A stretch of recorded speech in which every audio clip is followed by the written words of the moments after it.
dikhususkan buat ayah.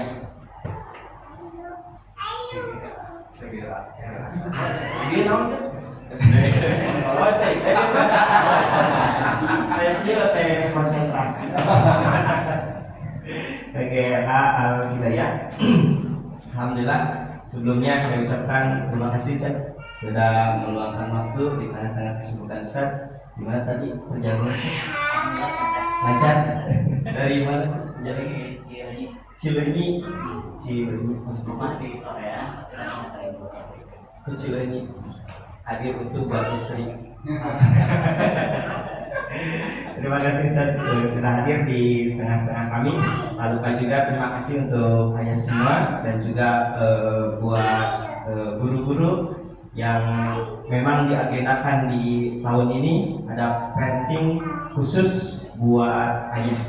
Tadi beberapa fenomena disampaikan oleh penata acara. Saya lupa lagi, mohon maaf. Ustaz Nabila teh. Ustaz Iqdar. Ayah Iqdar. Sekarang Ustaz sudah membuka acara ini. Fenomena gunung es, ada beberapa fenomena di Bogor, di Bandung itu memang pada faktanya hari ini seperti itu. Namun saya ingin menyampaikan juga di Quran ternyata ada fenomena yang sukses mendidik anaknya. Di antara contohnya itu adalah Nabi Ibrahim yang di dalam Al-Quran dikatakan qad kana lakum uswatun hasanah fi Ibrahim walladzina ma'ahu. Di antara bukti kesuksesan Nabi Ibrahim, beliau punya dua putra, dua-duanya soleh bahkan jadi nabi, betul Ustaz? Nabi Ismail dan Nabi Ishak. Kan Nabi Yakub ya? Nabi Ishak betul ya? Ishak betul, Yakub betul Ishak. Oke, dua-duanya soleh dan dua-duanya lahir dari dua istri, betul ya? Jangan-jangan untuk tips untuk sukses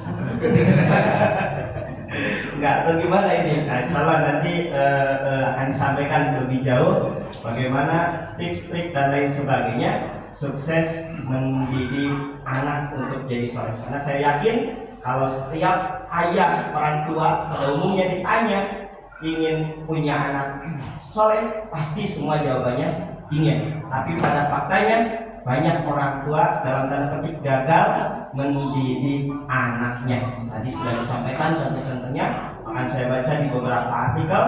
Hampir semua, setiap kali saya baca tulisan-tulisan anak yang tidak hadir ayah dalam pertumbuhan anak itu, tidak hadir ayah, itu rata-rata penelitiannya tentang hal-hal yang negatif, merokok lah, kemudian melakukan kriminalisasi di usia remaja dan seterusnya, termasuk terjadinya gangster dan lain sebagainya. Insyaallah hal ini kita akan kupas tuntas insyaallah beberapa jam ke depan, karena kita punya waktu sangat banyak sampai maghrib tadi disampaikan.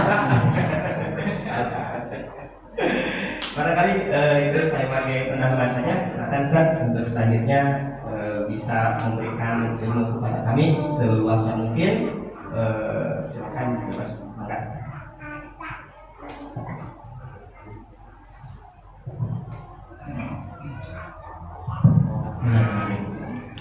Bismillahirrahmanirrahim. Assalamualaikum warahmatullahi wabarakatuh. Gimana damang? Damang jasmani, damang rohani. Insyaallah ya, mudah-mudahan di pagi hari ini alhamdulillah Allah masih berikan kita kesempatan waktu untuk bersilaturahmi. Dan sebelumnya saya ucapkan jazakumullah khairan katsiran kepada Ustaz Aziz, Ustaz Muda, Ustaz Sabit ya, dan juga Teh Isna ya, yang sudah secara khusus mengundang saya. Dan sebelum saya mulai, saya mau disclaimer dulu. Tadi ada yang manggil Ustaz, ada yang manggil macam-macam lah, pokoknya materinya luar biasa.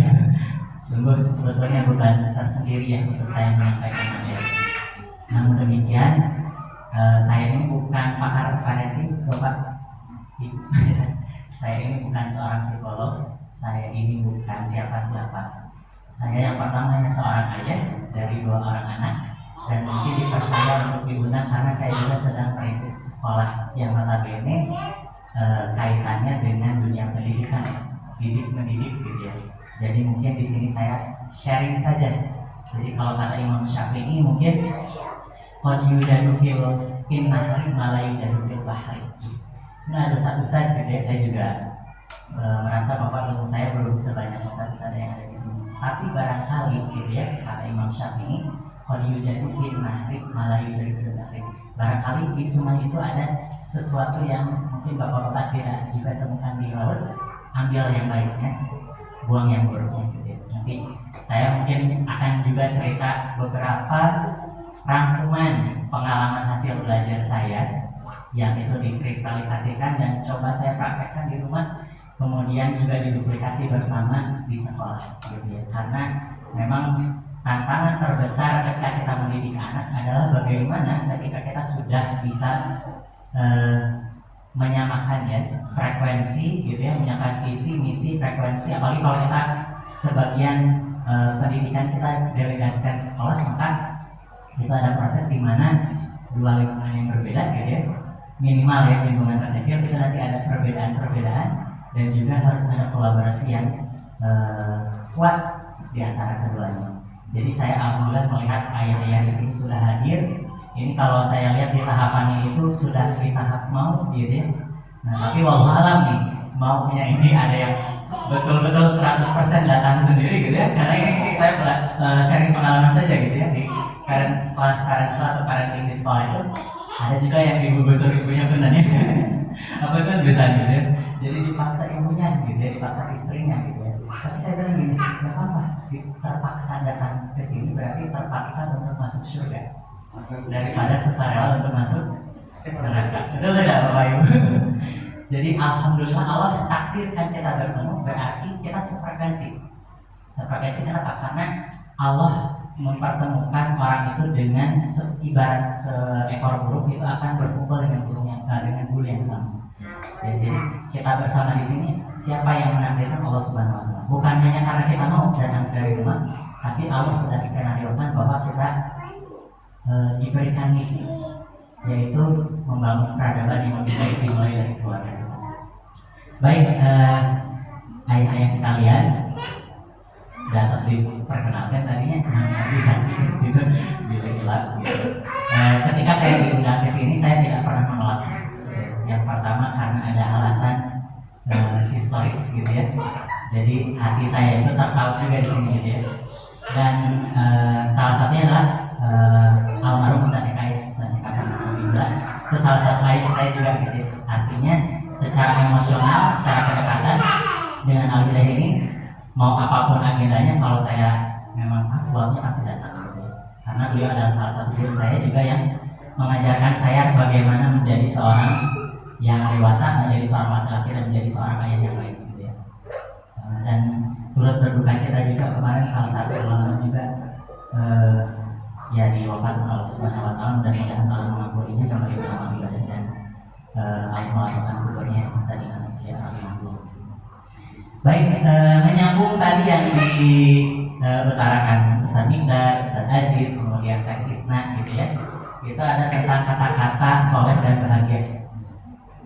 Tadi mendengar ya, ketika kita bercita-cita di dunia ini, biasanya ada dua hal yang menjadi tujuan utama, yaitu kita ingin bahagia, kita ingin anak kita bahagia, betul tidak?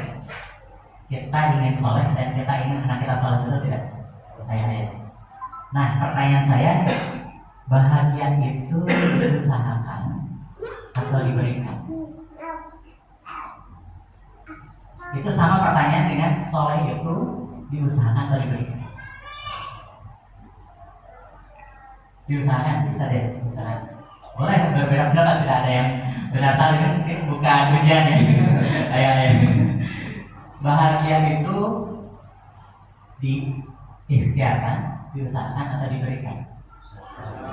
Diusahakan. Jadi kalau kita berusaha, kita pasti bahagia. Ditakdirkan, masya Allah. Bahagia itu ditakdirkan. Ya. Jadi ini perdebatan tidak ada ujungnya biasanya. Jadi gimana ya cara bahagia? Ya kita susun skenario supaya kita bahagia gitu. Misalkan kita suka makan semangka gitu. Kalau kita makan semangka kita merasa bahagia gitu. Oke, berarti kita beli semangka. Tapi ada kalanya semangka itu tidak menarik lagi buat kita. Dimakan lagi kok nggak senangnya gitu. Misalnya kita datang ke satu restoran gitu ya. Pertama, oh pokoknya yang membuat saya bahagia itu makan di tempat itu gitu ya, dengan makan tersebut. Tapi pas kedua kali, ketiga kali, apakah kita merasakan perasaan yang sama? Belum tentu ya. Ini pengalaman pribadi juga gitu ya. Maka di situ apa enak, rasa enak, nah akhirnya beda gitu ya. Padahal makanannya sama gitu, tapi kok beda gitu.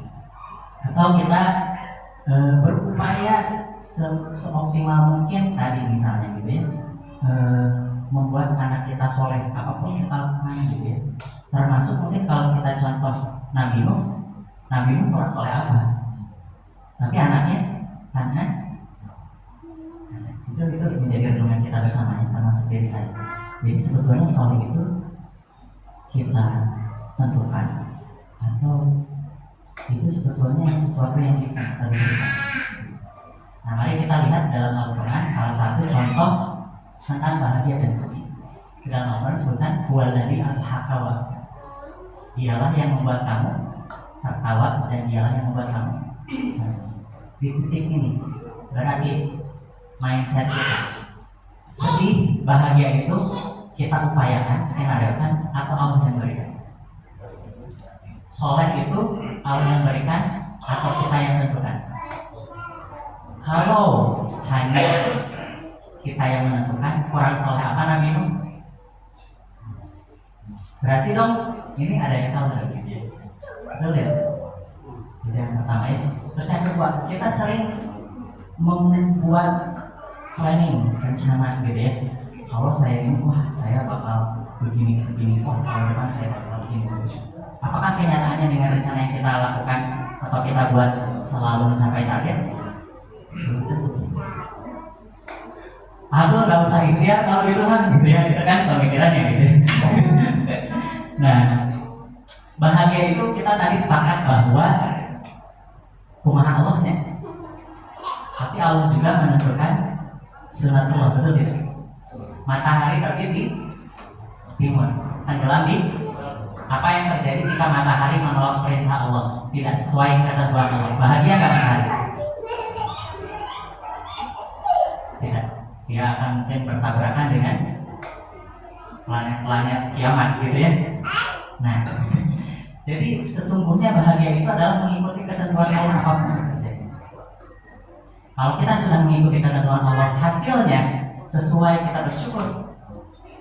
Kalau kita sudah mengikuti ketentuan Allah, hasilnya tidak sesuai dengan harapan kita, kita bersabar. Ada yang begitu? Tidak. Tapi Allah tetap menyuruh kita berikhtiar untuk apa? Untuk bekal kita, bukan untuk menyolehkan anak kita. Jadi saatnya ayah hadir untuknya buat siapa? Buat diri pribadi, bukan untuk anak kita. Karena nanti dihisabkan masing-masing ya. Betul tidak? Jadi kita mendidik anak itu jangan salah niat. Saya mendidik anak supaya anak soleh. Emang yakin bakal soleh? Sudah sesoleh apa kita dengan Nabi Nuh? Jadi turunkan ekspektasi, set diri kita sebagai ayah yang hadir utuh, sadar penuh bahwa mendidik ini adalah kewajiban kita. Ari wajib teh abdi diajarkan jadinya supaya di pesantren al wajib itu mayusabu ala fi'lihi wa yaqabu ala tarkihi. Apa yang dikerjakan dia mendapat pahala. Jika ditinggalkan berdosa. Berarti kan kita dikasih pilihan ya sebagai manusia. Hari sholat wajib tuh. Pamit sholat. Pamit sholat. Mendidik anak.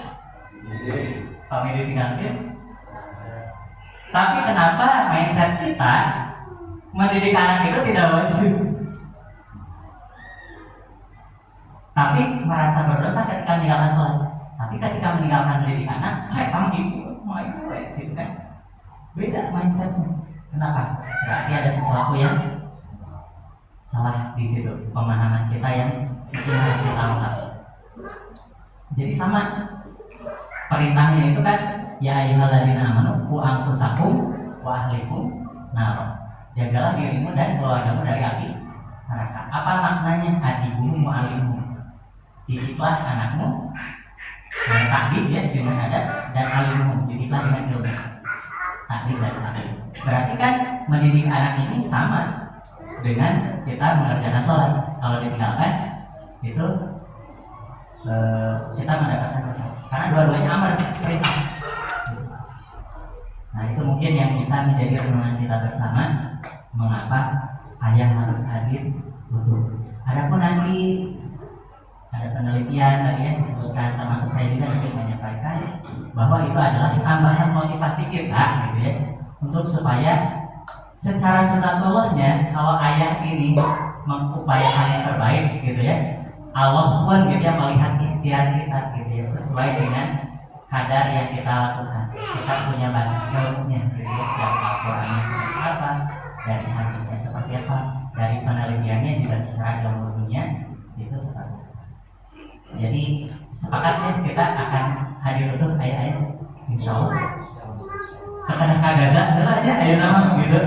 Kita menyiapkan generasi-generasi yang kuat di sini itu bagian daripada membangun peradaban. Karena insya Allah yang akan takdirnya Allah. Gitu. Kita hanya menjadi satu titik kecil mungkin yang bisa berkontribusi semampu yang kita bisa dengan nikmat atau rezeki yang Allah berikan berupa waktu, berupa kesehatan gitu ya. Mumpung masih ada gitu ya. Dan kalau sudah tidak ada mah berasa di kita sesuatu yang sangat berharga gitu ya. Kalau masih ada mah tenang baik gitu ya, tenang baik gitu. Padahal ketika kita mengoptimalkan, insya Allah ternyata menurut penelitian terkait dengan bahagia ya, kadar oksitosin di ayah dan anak itu akan meningkat ketika mereka bermain bersama. Makanya Rasulullah SAW itu sering bermain dengan anaknya, cucunya gitu ya, dengan anak-anak sahabat gitu ya, sampai berkesan sekali gitu di benak mereka, sehingga mereka ingin menjadi seperti Rasulullah SAW. Bukan hanya gitu ya karena memang niatnya cinta Allah dan cinta Rasulullah, tapi memang benar-benar tadi terasa kasih sayangnya gitu ya. Nanti kita cerita sedikit. Nah itu pengantarnya udah panjang ya. Sudah 20 menit saya bicara ya. Nah tapi mudah-mudahan ini supaya lebih terstruktur, saya sudah siapkan materi yang mungkin juga bisa ayah-ayah baca nanti di rumah dengan kembali gitu ya. Oh ini poin-poin utama daripada apa rangkuman yang saya sudah belajar, dan juga mungkin ada yang baik bisa dipraktikkan. Mungkin bisa next. Jadi ada 5 poin saja, harusnya 3 poin tapi nanggung gitu ya. Nanti ada beberapa poin yang mungkin bisa di skip juga gitu. Yang pertama tadi terkait tentang mengapa ayah harus hadir itu. Kemudian yang kedua tadi sudah disampaikan oleh juga Ustaz Aziz gitu, terkait contoh peran ayah dari orang-orang yang soleh. Karena kita sebagai muslim pasti referensinya gitu ya ke sana dulu gitu ya, nggak ke ayah-ayah yang lain dulu deh gitu ya, yang utama gitu. Kemudian yang ketiga bahayanya jika ayah tidak hadir itu sudah juga tadi dikasih beberapa teaser gitu ya. Yang keempat, makna kehadiran ayah dalam makna urgensi kehadiran ayah dalam keluarga. Yang terakhir, tahapan kita menjadi ayah yang hadir itu seperti apa dan sadar penuh. Ya. Lanjut saja. Oke. Nah ini hadir utuh itu idealnya gitu ya, hadir secara jiwa dan raga gitu ya. Karena ada ayah yang waktunya banyak uang tadi, tapi terganggu dengan gadget, terganggu dengan game, terganggu dengan aktivitas-aktivitas lain yang sifatnya adiktif atau kecanduan ya gitu ya. Jadi andaikan bermain dengan anak itu bisa membuat candu, mungkin ayah-ayah akan lebih memilih bermain dengan anak gitu ya. Ada zat adiktifnya gitu ya, dibanding misalnya bermain game kan ada level gitu ya, set gitu ya. Atau misalnya punten gitu ya, tentu saya ada yang merokok gitu ya, atau misalnya kegiatan-kegiatan lain yang sifatnya itu ketagihan, sehingga waktu untuk hobinya dengan waktu untuk anak itu tidak berimbang gitu ya, kurang berimbang lah gitu, sehingga anak ini mengalami yang namanya anti-father hunger atau busung ayah, pengen dekat-dekat ayah tapi ayah teh susah dideketin banget, padahal ayah gitu ya ada gitu. Nah jadi hadir secara utuh idealnya hadir ada raganya, ada jiwanya gitu ya, bersama dan bersama-sama. Nah kalau tidak ada maka kekurangan vitamin A. Makanya di sini ini nggak kurang jelas ya. Nah ini apa sih busung ayah itu? Ini ada tekanan emosional. Jadi dia tuh sebetulnya pengen banget deket kita gitu ya, anak itu. Tapi seolah ada gap, ada penghalang Nah mudah-mudahan ini karena masih PGRI masih banyak waktu buat ngebonding. Kenapa sih bonding atau ikatan ayah sama anak itu tidak serekat gitu ya? Meskipun ada ya banyak ayah juga yang rekat ikatannya dengan anak dibandingkan dengan ibu. Kira-kira berapa? Ibu mah nah sok lebih dekat dengan anak kan gitu ya, secara sering ketemu. Apalagi Pak? Karena nyarekan perasaan ibu itu nyarekan itu lebih banyak, tapi kalau orang nyarekan sekaligus sih berarti nyarekan gitu ya pengalaman. Tapi ketika saya renungkan, oh mungkin karena ibu itu kan mengandung ya. Ibu tuh jadi dekat dengan anak tuh secara fisiknya tuh dari ketika dia mengandung, udah dekat duluan gitu. Hari kita mah kan tidak mengandung ya. Coba bayangkan kalau kita mengandung, mungkin kita lebih dekat gitu dengan anak. Kenapa? Karena terasa aku mengandung itu kan ya membawa beban berapa kilo gitu ya. Ustaz misalnya orang nge-gym gitu ya, kan itu berat gitu ya, ngan sahur hari tahu kan gitu. Tapi ibu-ibu kan dibawa eta dumbbell. Maksudnya anak itu dibawa kemana, sehingga mungkin itu tadi secara fisik dan secara jiwa lekat gitu karena mendekat gitu. Sementara kita, apakah kita misalnya sejak kandungan itu sudah mulai berkomunikasi dengan anak gitu ya? Gimana nak di dalam gitu ya? Ya diajak ngobrol aja gitu. Nah ini saya lakukan anak yang pertama dan anak yang kedua lebih intens lagi gitu ya. Jadi pas hamil itu saya sering ngajak ngobrol. Kenapa? Karena untuk membangun itu tadi tidak mudah untuk membangun kedekatan kelekatan itu gitu ya. Jadi komunikasi itu, ngobrol itu akan nyaman ketika kita sudah punya jam terbang gitu ya. Gak mungkin misalnya saya jengkang Mikdar atau jengkang Sabit tiba-tiba uplok ngobrol pas sekali ketemu kita langsung uplok gitu ya. Itu rasanya berapa persen gitu ya kemungkinan keberhasilannya. Ya ada pun bisa kalau ngobrol ya gak sedalam kalau kita dekat banget sama bestie gitu ya, sama sahabat gitu kan. Kita ada yang ngobrol tuh ya selitas aja gitu ya. Tapi ada juga yang ngobrol tuh bisa kita tanpa beban harus image-nya seperti apa gitu ya, harus dinilai orang seperti apa.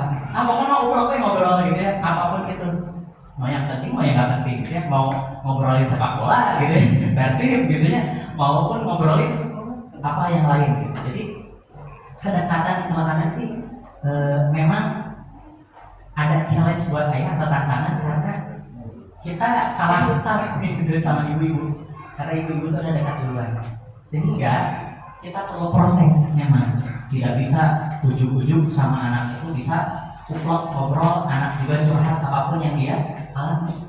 Tidak, itu perlu waktu. Nah maka usia 0 sampai 7 tahun itu kalau kata Bu Elisman ya, itu adalah tahap dimana kita membangun kelekatan. Lekat itu apa? Pengen dekat-dekat aja, lekat nempel gitu. Kalau dekat itu sudah masuk ke ada ngobrol curhat gitu ya, sampai pada tahap yang paling best yang terakhir itu menjadi sahabat.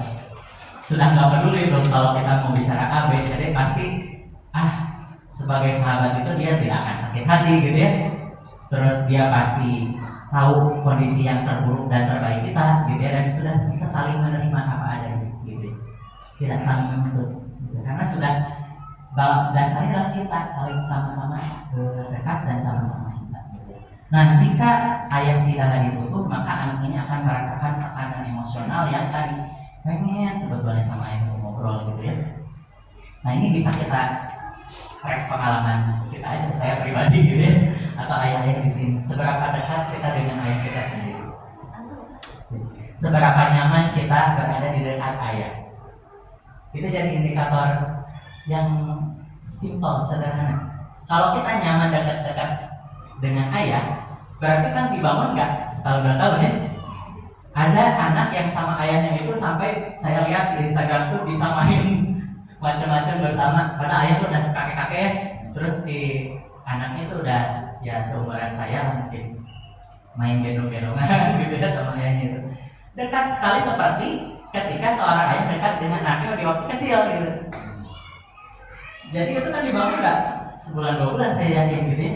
Seperti mana Nabi Ibrahim ketika ditanya, saya mimpi, aku mimpi nih Ismail. Kata Allah, aku harus menyembelih kamu. Bagaimana menurut kamu? Menurut terdekat, menurut si bapak, gelo, gitu ya, gitu ya. Tapi yang dikatakan Ismail apa? If Allah tu'man satajiduni insyaallah minas sabirin. Bapak jangan khawatir, lakukan perintah Allah. Insya Allah saya akan menjadi orang yang sabar. Insya Allah Pak. Hubungan yang dekat seperti apa gitu ya antara Ibrahim dengan anaknya sehingga sesuatu yang di luar nalar gitu bisa diterima karena itu perintah Allah. Itu jadi hikmah buat kita, perenungan kita bersama. Sedekat apa kita dengan anak-anak. Nah mudah-mudahan mumpung masih anak nih usia anak-anak gitu ya, itu masih banyak kesempatan kita untuk mengoptimalkan biar nanti jadi bestie kita kan begitu, nggak jadi bestie orang lain. Jadi kalau ada masalah dia pasti terbuka sama kita gitu ya. Nggak ada lagi cerita, nah gimana tadi di sekolah, diem gitu. Tapi justru sebelum kita tanya anak tuh berdatang, ayah mau ngobrol. Nah itu tanda dimana kita sudah nyaman atau anak nyaman dekat berada dengan kita. Maka itu ada penelitiannya. Jadi anak itu suka melihat ayah, apakah ayah itu merasa bahwa aku diinginkan atau tidak. Jadi anak itu mengobserv orang tua, aku tuh diinginkan atau enggak sih? Dengan apa? Cari perhatian gitu. Nah ini kalau defisit banget, nah ini yang terjadi adalah father hunger gitu. Jadi dia tertekan, pengen rasanya curhat tapi gak ada tempat untuk curhat gitu ya. Pengen rasanya ngobrol, pengen rasanya dekat gitu ya. Karena kan orang pertama yang ada di situ ketika dia mengenal dunia, ayah ibunya gitu ya. Ketika dia lahir gitu kan, saya nggak tahu nih dunia itu seperti seluas apa gitu kan. Pasti nanyanya ke ayah ibunya gitu. Kalau masih nyaman dekat itu indikator bahwa kita hadir utuh dan sadar, jiwanya ada, raganya ada. Kalau tidak ada, maka yang terjadi adalah father hunger. Kenapa bisa terjadi gitu ya?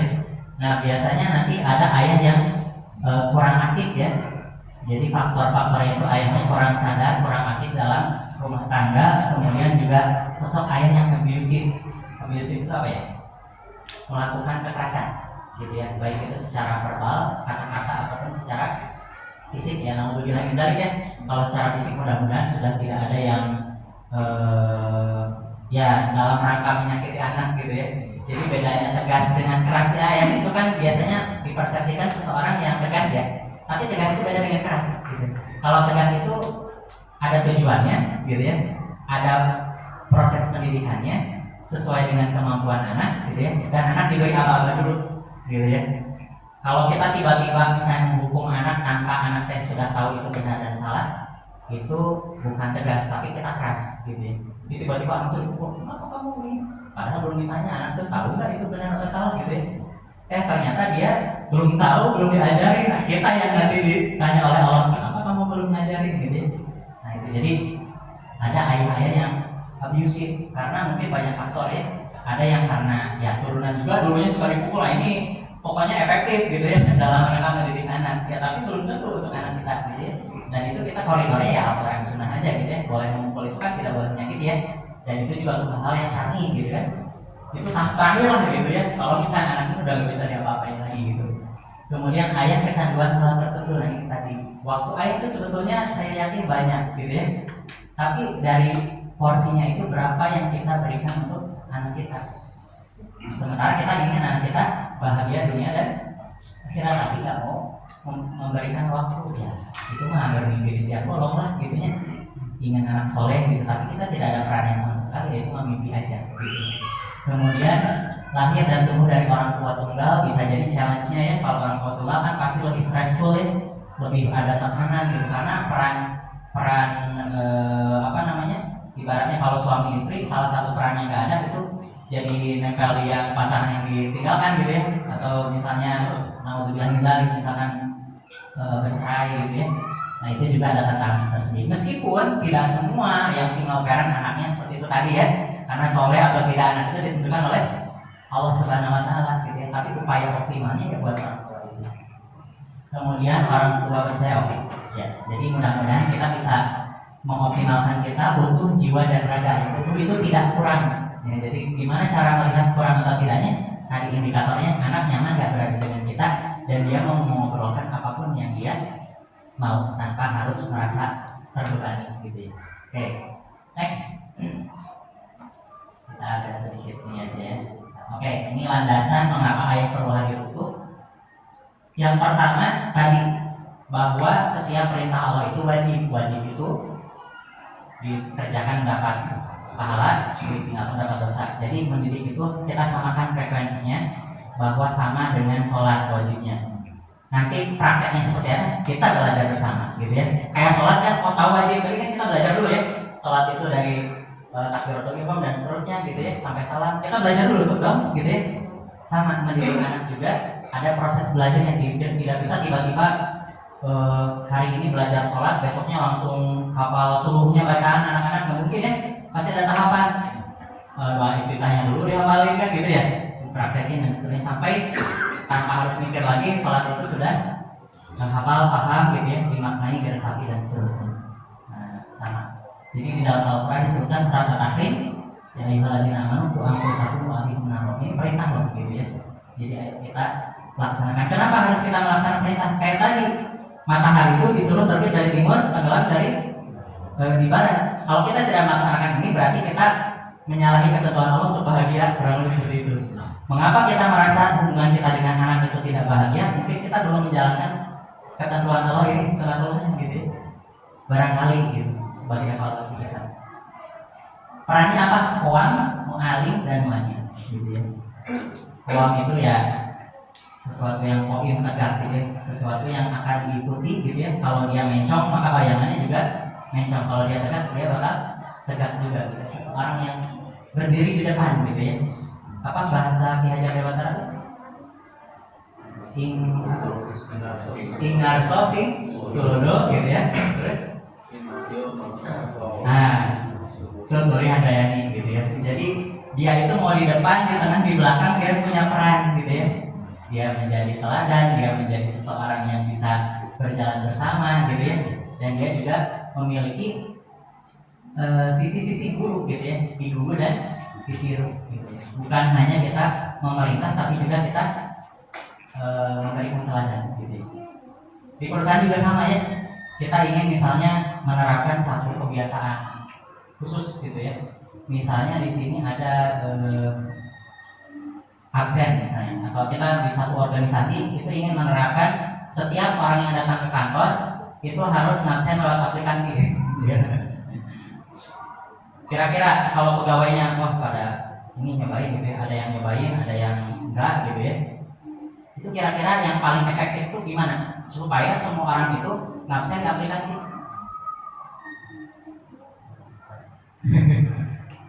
Dalam waktu singkat gitu. Kira-kira kumaha? Nah, ada budaya baru yang diterapkan. Pengen semuanya tuh ngikut gitu. Gimana kira-kira caranya?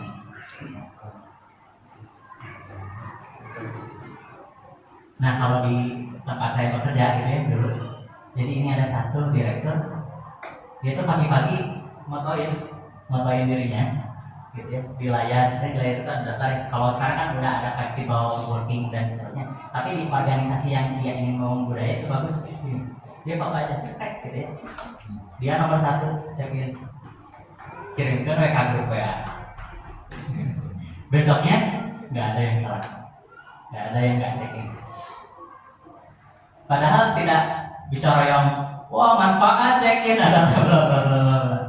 Tapi saya melihat orang-orang itu, apalagi kita sering dengar children, anak itu melihat, anak itu melakukan. Jadi anak itu lebih dulu melihat sebelum mendengar. Kalau mendengar dulu terus melihat itu tidak sesuai, apa yang terjadi? Ya enggak jalan gitu. Misalnya aplikasi sehebat apapun gitu ya dikembangkan, terus ya atasannya tidak cekin gitu, mau jalan sampai kapanpun gitu ya. Transformasi digital gitu ya. Ininya judulnya bagus gitu, tapi ketika tidak ada leadership tadi, ruang gitu ya, berdiri di depan tadi apa namanya tuh, di depan, di tengah, di belakang itu dia masing-masing menjadi teladan gitu ya, itu nggak akan jalan. Nah maka penting bahwa peran kita itu salah satunya memberikan teladan. Oke, kemudian yang kedua, ya Al-Quran mewajibkan ayah sebagai pengikut menjaga dirinya dan keluarganya dari api neraka karena ayah memiliki pengaruh besar dalam kehidupan anak. Gitu ya. Dalam hadis dikatakan bahwa sampai bisa mengubah agama, gitu ya. Dari yang asalnya fitrah kita dalam keadaan muslim bisa berubah menjadi Nasrani, Yahudi dan Majusi yang kullu mauludin yuladu alal fitrah, gitu ya. Pak abawahu, maka kedua orang tuanya yang bisa mengubah menjadi Yahudi, Majusi dan Nasrani. Yang terakhir tidak menjalankan perintah berarti ada konsekuensi dong, gitu ya. Nah, jadi kita ubah mindset kita bahwa mendidik anak sama dengan wajibnya dengan kita sholat dan ibadah yang lain wajib. Oke, next. Nah, ini riset, ini tambahan aja motivasi ya.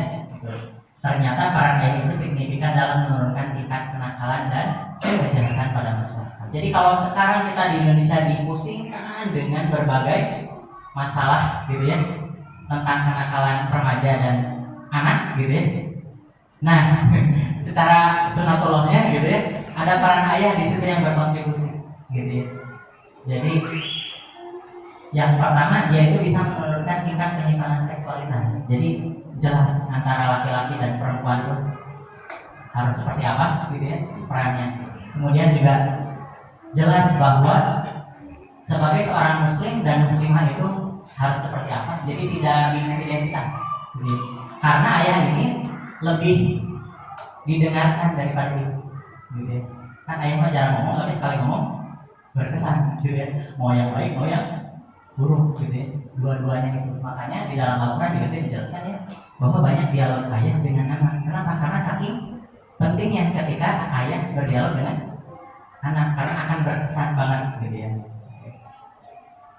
Lalu perilaku lain seperti perkelahian, tawuran, kekerasan, gitu ya, minuman keras, mengkonsumsi dan kecanduan narkoba ini bisa diminimalisir dengan peran ayah.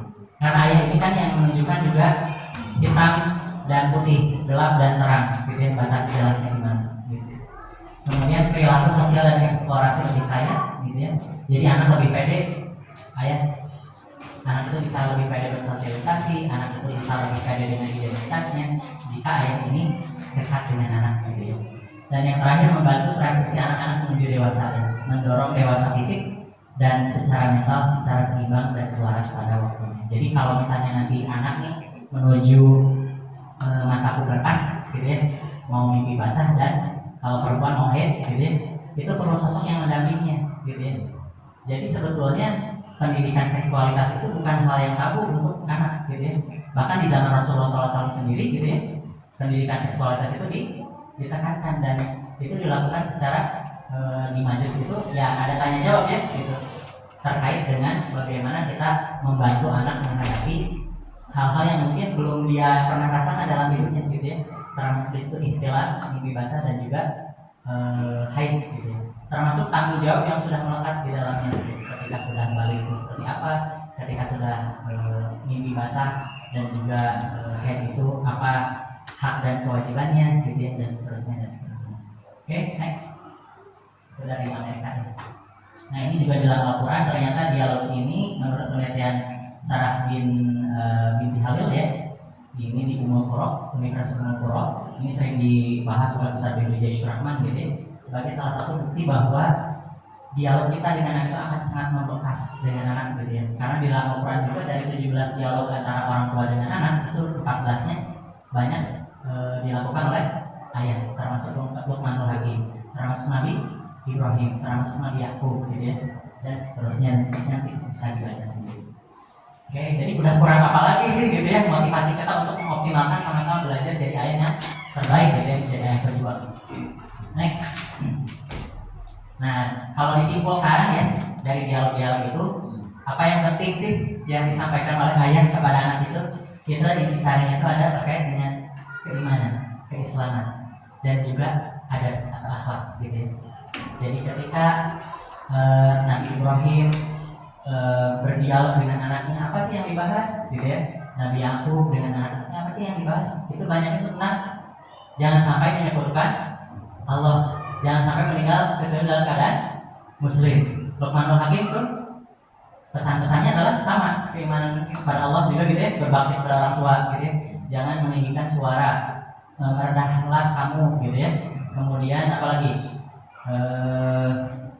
Banyak itu di surat Luqman yang tadi bacakan, itu bagaimana Luqmanul Hakim memberikan pelajaran-pelajaran terkait dengan akhlak, ya, terkait dengan adab, bagaimana kita berinteraksi dengan manusia, gitu ya, dengan sebaik mungkin. Oke, next. Nah, itu yang pertama, sudah bisa kita rangkum ya. Saatnya ayah hadir utuh, baik itu berdasarkan Al-Quran, gitu ya, baik itu berdasarkan As-Sunnah, gitu ya. Jadi mudah-mudahan tidak menjadi pertanyaan lagi, mengapa sih saya harus mengoptimalkan peran saya sebagai ayah.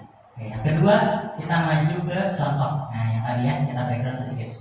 Jadi Islam itu sudah memiliki teladan yang tak terhingga, gitu ya. Bagaimana seorang ayah itu bisa mendidik anak dan dampaknya ada dalam kehidupan. Gitu ya. Yang pertama kita lihat Nabi Muhammad itu tuh sering mencium, mengelus, mendoakan, gitu ya, anaknya, baik itu juga cucunya, kita akan anak sahabatnya lain. Sampai berkesannya, gitu ya. Ini salah satu kita breakdown, kita coba ini satu-satu ya. Contoh misalnya ada beberapa sahabat yang didoakan oleh Nabi Muhammad SAW. Itu jadi kan, gitu ya, doanya itu dijawab oleh Allah Subhanahu Wa Taala. Misalnya Ibnu Abbas didoakan menjadi seseorang yang fakih dalam agama, gitu ya. Anas bin Malik didoakan anaknya banyak, gitu ya, berkah, gitu ya, usahanya dan seterusnya. Kemudian ada Usamah bin Zaid juga sering didudukan di pangkuannya. Nah, ini saking berkesannya Usamah bin Zaid ini, suatu saat ada di dalam perang, kemudian dia menusuk, ya, membunuh salah satu musuh yang ketika mau dibunuh itu dia bilang, saya beriman kepada Allah, kan, gitu ya. Kata dasar kisahnya seperti itu ya. Lalu, kamu bohong kan, gitu kata Usamah bin Zaid itu. Ditusuklah orang itu, kemudian disampaikan beritanya kepada Nabi. Kata Nabi, Nabi marah besar di sana, gitu ya. Marah besar sampai apa? Seolah-olah Usamah itu dipermalukan pokoknya di hadapan sahabat semuanya, gitu. Nah, tapi setelah Nabi marah itu, Nabi berkata, apakah kamu sudah membelah dadanya? Kan, gitu ya. Kamu bilang bohong, dia, apakah kamu sudah membelah dadanya? Tidak ada yang tahu ya isi hati seseorang, gitu. Intinya pokoknya perbuatan itu tidak diridhoi Nabi. Tapi apakah setelah dipermalukan, bukan dipermalukan ya, maksudnya kita bayangkan ya, gitu ya, di dalam perjuangan, peperangan, kita merasa sudah melakukan yang terbaik, gitu ya, itu musuh, gitu, harus ditumpas, gitu ya. Kemudian malah dimarahi oleh Rasulullah, gitu. Gimana perasaannya, kan, gitu, pasti down, gitu ya, di hadapan sahabat yang lain, gitu. Nah, ternyata Usamah bin Zaid itu tidak merasa sama sekali, gitu ya. Kenapa Usamah tidak merasa sakit hati? Karena itu ada momen-momen di mana Rasulullah itu memarahi saya itu bukan karena benci, tapi karena cinta. Dan sejak kecil dibangun tuh kecintaan itu. Mau mungkin Rasulullah itu marah kalau tidak ada alasannya, kalau seperti itu, gitu ya. Jadi dia terima aja, gitu. Meskipun marah semarah mungkin, tapi masih ada rasa trust, percaya, gitu ya, kepada Nabi. Nah, itu dibangunnya tidak dalam waktu yang singkat, gitu ya. Tidak ada kedekatan emosional yang tidak bisa diceritakan di sana, sehingga ketika dipermalukan sebagai sebesar apapun, terus sampai saya tetap dari. Nah, jadi hikmahnya apa? Koneksi sebelum koreksi, gitu ya. Kalau kita belum dekat dengan anak terus kita koreksi, pasti dilawan, gitu ya. Kalau udah dekat kan yakin, gitu, oh ayah mah baik dah, gitu ya, maunya sebetulnya mah baik buat saya, mungkin caranya aja yang kurang tepat, gitu kan ya. Pasti kita ada positifnya, gitu. Beliau itu penyayang tapi juga tegas, gitu ya. Nah, seperti itu. Bahkan kepada Fatimah, gitu ya, kalaulah anakku Fatimah ini mencuri, maka aku yang akan memotong tangan yang kurang tegas, apa ya, gitu ya. Kalau dalam masalah syar'i, Rasul itu tegas, gitu. Karena apa? Karena udah diajarkan bahwa mencuri itu dia konsekuensinya, gitu ya. Nanti ada kan, gitu ya, memotong tangan. Kemudian Luqmanul Hakim, ya. Kalau bisa ada pertanyaan, udah saya mah jadi apa tuh? Dan saya bukan nabi, gitu ya. Saya bukan Rasul, gitu ya. Ternyata dalam Al-Quran ada yang bukan Nabi dan Rasul, Luqmanul Hakim, bahkan diistimewakan karena dia salah satunya memberikan teladan menjadi seorang ayah, gitu. Jadi tidak ada alasan buat kita menjadi orang biasa menjadi yang terbaik, gitu. Nunggu jika Nabi Allah nggak bisa seperti itu, gitu. Allah itu tidak apa ibaratnya tidak memberikan kita alasan lah, gitu ya, untuk tidak mengoptimalkan peran kita. Nah, padahal Luqman itu bukan seorang nabi, tapi pelajaran-pelajaran hidupnya itu luar biasa. Kemudian yang ketiga, Umar bin Abdul Aziz, ya. Nah, ini mendidik anak dengan integritas, gitu ya. Jadi ketika suatu saat anak Nabi Abdul Aziz ini datang gitu ingin berbicara dengan ayahnya, ketika itu menggunakan lentera, yang lentera itu adalah merupakan aset negara gitu ya, maka kata Umar bin Abdul Aziz apa? Kamu mau ngobrolin masalah personal atau masalah negara gitu ya? Kalau mau ngomongin masalah keluarga personal, maka aku akan matikan lampu gitu. Jadi sampai hal-hal yang terkecil itu melekat gitu ya di sosok Umar bin Abdul Aziz kepada anak. Kemudian terakhir Imam Hasan Al-Banna. Kalau ada alasan gitu ya, kita lihat Imam Hasan Al-Banna itu kurang sibuk, bagaimana ya? Anggotanya gitu di Muslim banyak sekali. Tapi sebagai seorang yang tokoh yang punya kesibukan luar biasa, dia itu memiliki portofolio masing-masing untuk anaknya. Punya buku evaluasi anaknya gitu ya. Jadi anaknya itu karakternya seperti apa, ini bacaan Qurannya sudah seperti apa gitu ya, dia kekuatannya di mana dan seterusnya. Beliau itu punya portofolio untuk setiap anaknya. Jadi kalau masih ada alasan saya mah susah deh nyari waktu gitu ya. Kalau kita bandingkan dengan kesibukan Imam Hasan Al-Banna, sesibuk apa kita sih gitu ya. Apalagi sekarang udah ada gadget ya, artinya kita bisa berkomunikasi dan berkoneksi dimanapun gitu ya. Maka tidak ada alasan sibuk untuk sesuatu yang penting. Kita akan menjawab WA dari seseorang cepat kalau kita merasa orang itu penting. Tapi kalau kita merasa itu mah kayak bisa diganti gitu ya, WA itu kan dari balas aja, bahkan kadang-kadang dibaca padahal tinggal gitu ya. Nanti lagi gitu ya. Nah, sepenting apakah anak kita di dalam kehidupan kita yang menjadi perhubungan kita bersama. Oke, next. Masih kuat ya tadi? Aduh, saya udah 49 menit ini berbicara ya. Harus 1 jam aja maksimal. Nanti bahaya soalnya udah fokusnya harus di ice breaking lagi kayaknya. Kalau sudah 1 jam. Oke, kita masuk ke yang ketiga ya. Anak-anak ada 5 ya. Tenang ya benar. Jangan merasa tersiksa masih ada lagi. Ini poin yang ketiga. Gitu. Saya suka bilang karena supaya ayah atau audiens tahu sampai mana nih gitu ya, dan berakhir gimana. Jadi ada ketiga poin. Next. Yang ketiga setelah bayi atau mengapa kita harus berdoa gitu, ada contoh-contohnya. Lanjut deh. Kita memahami yang ketiga tadi sudah ya? Oh iya. Kayak ketiga itu tadi judulnya apa teh? Bahaya ayah tidak hadir secara utuh. Kita breakdown sedikit ya. Bahayanya kalau ayah tidak hadir. Yang pertama itu bahwa ketidakhadiran ayah itu dapat terasa pada banyak aspek gitu ya. Baik itu nanti emosionalnya tadi tekanan emosional, gitu. Identitas bingung saya laki-laki perempuan gitu ya. Itu banyak terjadi kan di luar negeri dan sekarang sudah masuk ke kita gitu ya. Bingung saya laki-laki perempuan gitu atau tinggal-tinggal gitu ya. Itu cek orang mah gitu ya secara manusiawi gitu ya. Tapi banyak yang merasa bahwa terjebak di dalam tubuh yang beda jenis kelamin gitu ya. Padahal kelamin jelas gitu ya. Kecuali ada yang secara kesehatan ada yang dua yang sebenarnya. Yang dua itu yang harus diputuskan memang ini laki-laki atau perempuan, berarti dibuang salah satunya kan gitu ya. Ini mah jelas gitu ya, tegas terang matahari jenis kelaminnya itu dari alat kelaminnya ya itu gitu ya, laki-laki atau perempuan. Tapi dia masih bingung, saya teh terjebak, saya teh ini mah laki-laki kelihatannya mah, tapi dari dalam mah perempuan saya teh gitu ya. Saya mah ada rada malam hari gitu ya. Nah itu ada yang bingung sebetulnya. Nah salah satunya itu karena juga ketidakhadiran ayah gitu ya, menegaskan peran gitu ya. Contoh ya laki-laki itu seperti ini loh gitu ya, perempuan itu seperti ini loh gitu. Sosial akademis juga sama gitu ya, bagaimana kepedean dalam bergaul dan seterusnya, akademis gitu ya, prestasi atau pencapaian di dalam hidup gitu ya, secara akademis dan juga kesehatan fisik dan tingkat agresivitas. Kalau kita breakdown yang pertama emosional dan psikologis itu, nah seringkali anak itu mengalami tantangan mengelola emosi ya. Jadi kalau kurang vitamin A, vitamin ayah itu mereka akan terhambat gitu ya, defisit kehadiran ayah baik itu secara emosional maupun secara fisik, itu dia merasa kesepian gitu, kebingungan karena dia pengen dekat dengan sosok seorang laki-laki yang sudah dewasa gitu ya, yang bisa diajak curhat gitu, diajak konsultasi. Kemudian yang kedua untuk identitas kelamin gitu ya, kehadiran ayah sangat berpengaruh dalam memahami peran jenis kelamin dan mencari pria yang sehat sebagai panutan. Jika ayah tidak hadir itu, maka kebingungan peran dan identitas ini besar tadi ya. Jadi LGBT tadi Ustaz Mikdar menyatakan bahwa LGBT ini menjadi di Bandung tuh sarang ya gitu ya. Berarti ayah-ayahnya nih yang harus kita ajak benar-benar dakwah itu prioritas di Bandung, berarti ke ayah-ayah. Makanya saya Sekarang event-event beberapa diteruskan untuk ayah gitu ya. Kenapa? Ya yang mau aja nggak apa-apa gitu ya. Dari yang mau ini nanti jadi kader-kader yang juga nanti menyebarkan itu gitu ya. Bukan hanya berjihad itu di medan juang di sana gitu ya, tapi di sini juga sama gitu ya, sama pentingnya gitu.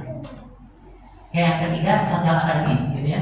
Nah, ayah tanpa anak tanpa peran ayah untuk itu memiliki resiko tingkat keberhasilan akademik dan sosial yang tinggi serta kesulitan bersosialisasi. Jadi resiko untuk prestasi akademiknya turun itu lebih besar gitu ya. Kemudian juga kesulitan untuk bersosialisasi itu juga lebih besar gitu ya. Itu pede gitu ya, rendah diri dan seterusnya itu ada kontribusi dari itu. Kemudian kekuatan fisik gitu ya, tentu saja karena ayah ini salah satu pencari nafkah gitu ya, karena fisik itu didorong dari pola makan, pola tidur, pola gerak gitu ya. Kesehatan raga kita tuh dari pola tidurnya, pola makannya, pola geraknya gitu ayah berkontribusi besar. Kenapa? Karena salah satu contoh ini, ya selain ayah menyediakan makanan yang layak lah gitu ya untuk keluarga, itu juga ada penelitian bahwa ketika anak itu bermain, itu lebih prefer sama ayah sebetulnya, gitu ya. Dan ayah itu dibekali untuk bermain. So ayah di sini ada yang nggak suka main? Ayah deh. Main dalam hal apapun ya, main dalam hal dalam suka hobi masing-masing lah gitu ya. Pasti punya hobi yang anteng gitu, apapun itu gitu ya. Karena saya hobinya cincin kan, itu juga hobi gitu. Ya intinya adalah ayah itu sosok yang playful, sosok yang asik diajak main. Karena kalau ibu mah ribut dengan urusan rumah tangga ya, gitu. Kalau ayah masih bisa diajak mau jogging bareng, mau sepeda bareng gitu ya. Sepedahan aja gitu kan lebih asik sama ayah. Kalau jatuh ya naik lagi gitu kan ayah.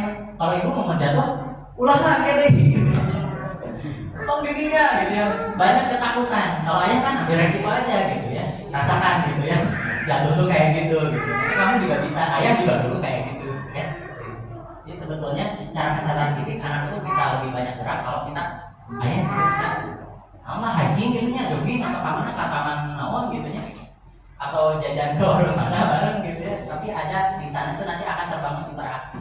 Karena ayah itu lebih cenderung akan terbangun kedekatan ketika sambil melakukan interaksi fisik gitu ya. Ini pengalaman saya juga di sekolah. Jadi kalau cuman kegiatannya seperti ini, betul ya, ini saya jadi self kritik. Itu kurang dapat nanti kedekatan satu lainnya. Tapi bikin permainan aja yang nggak usah ada ceramah dan apa-apanya, sinam main bareng gitu ya, lempar-lempar air kayak gitu ya, itu pasti dekat sendiri nanti ayah itu langsung. Karena udah ada semacam kedekatan dibangun dari aktivitas bersama. Kalau ibu-ibu ngobrol bareng dulu, kalau ayah itu aktivitas bareng dulu baru bisa ngobrol, biasanya gitu. Kalau ibu-ibu mah ngobrol bareng dulu baru bisa kemana bareng gitu kan ya. Kalau kita mah sok misalnya touring, diajak touring ya. Oh touring malah kan maksudnya. Nah dari perjalanan itu ada ngobrol-ngobrolnya gitu kan, seperti itu. Ya dengan anak juga sama. Jadi mungkin kita bisa beraktivitas bareng dulu deh. Kalau misalnya dan saya mau ngobrol yang apa soal rada aku gitu ya. Karena mungkin satu dan lain hal gitu. Tapi itu akan terbangun ketika kita punya satu keasikan bersama dulu gitu ya. Yang terakhir perilaku agresif juga bisa diturunkan ya, karena kalau anak tidak mendapatkan peran itu maka kecenderungan perilaku agresifnya tinggi karena kurang kontrol dan bimbingan ya. Jadi kontrol dan bimbingannya ayah sangat didengarkan oleh anak daripada ibu ya. Ibu mah ngomong 5 kali belum tentu didengarin anak gitu, tapi ayah mah sekali bisa jadi langsung dikerjakan ya. Nanti sama ibu itu aja gitu ya, kalau anak langsung berset gitu kan ya. Karena takut, bukan takut namanya sosok ayah itu lebih bisikan dari sisi suara kan lebih ngebahas daripada ibu ya. Ibu macam mereka gitu ya, gitu ya, tinggi suaranya gitu. Kalau kita kan ngomong tinggal naon gitu kan, ayah naon gitu kan. Sebelum kita ngomong kesannya dia udah ini sendiri gitu. Anak itu lebih menyengat gitu. Oke, next. Nah yang keempat, setelah tadi bahaya kalau kita tidak hadir secara utuh, nama-nama urgensinya itu kita identifikasi peran ayah itu apa saja sih yang harus kita jalankan gitu ya.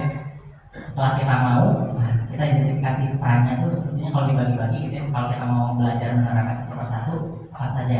Next. Yang pertama, kalau ibaratkan sekolah itu kita kepala sekolah ya kayak gitu.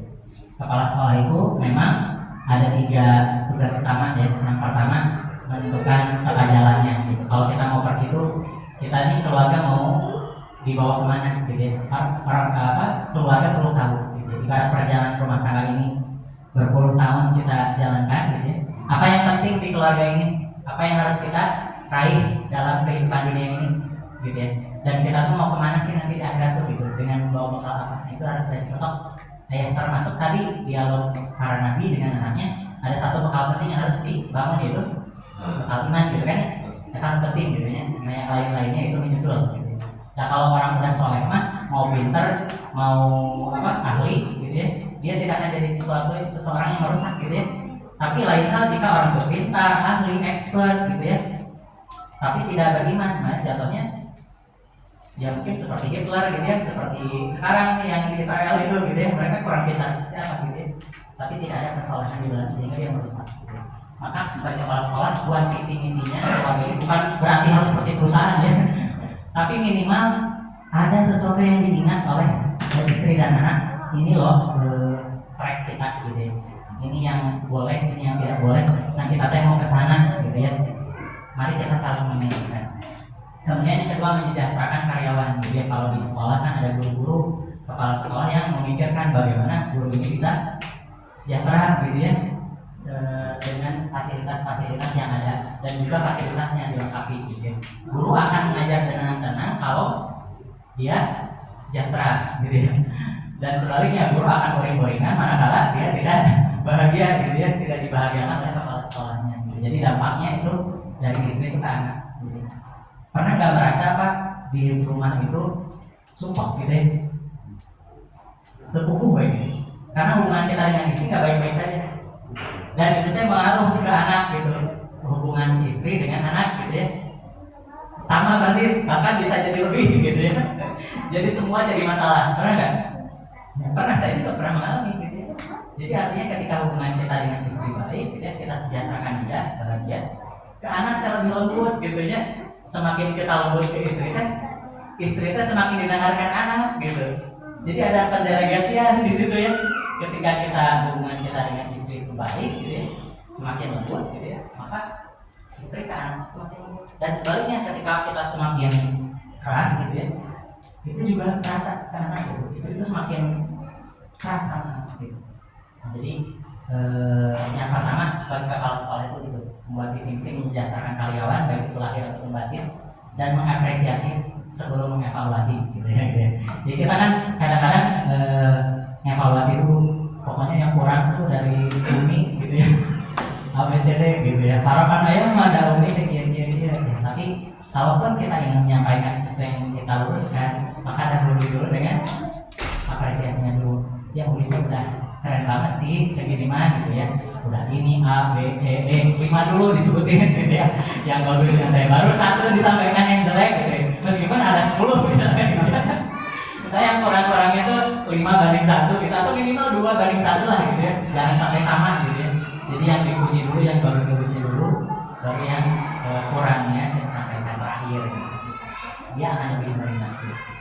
Kemudian yang kedua, membangun visi misi sudah masuk tadi ya, berpikir jauh ke depan. Jadi kalau contohnya misalnya kita sedang di luar, biasanya mayoritas saya ya, meskipun tidak semua, itu lebih tahu peta gitu ya, daripada ibu yang lebih tahu detail rumah.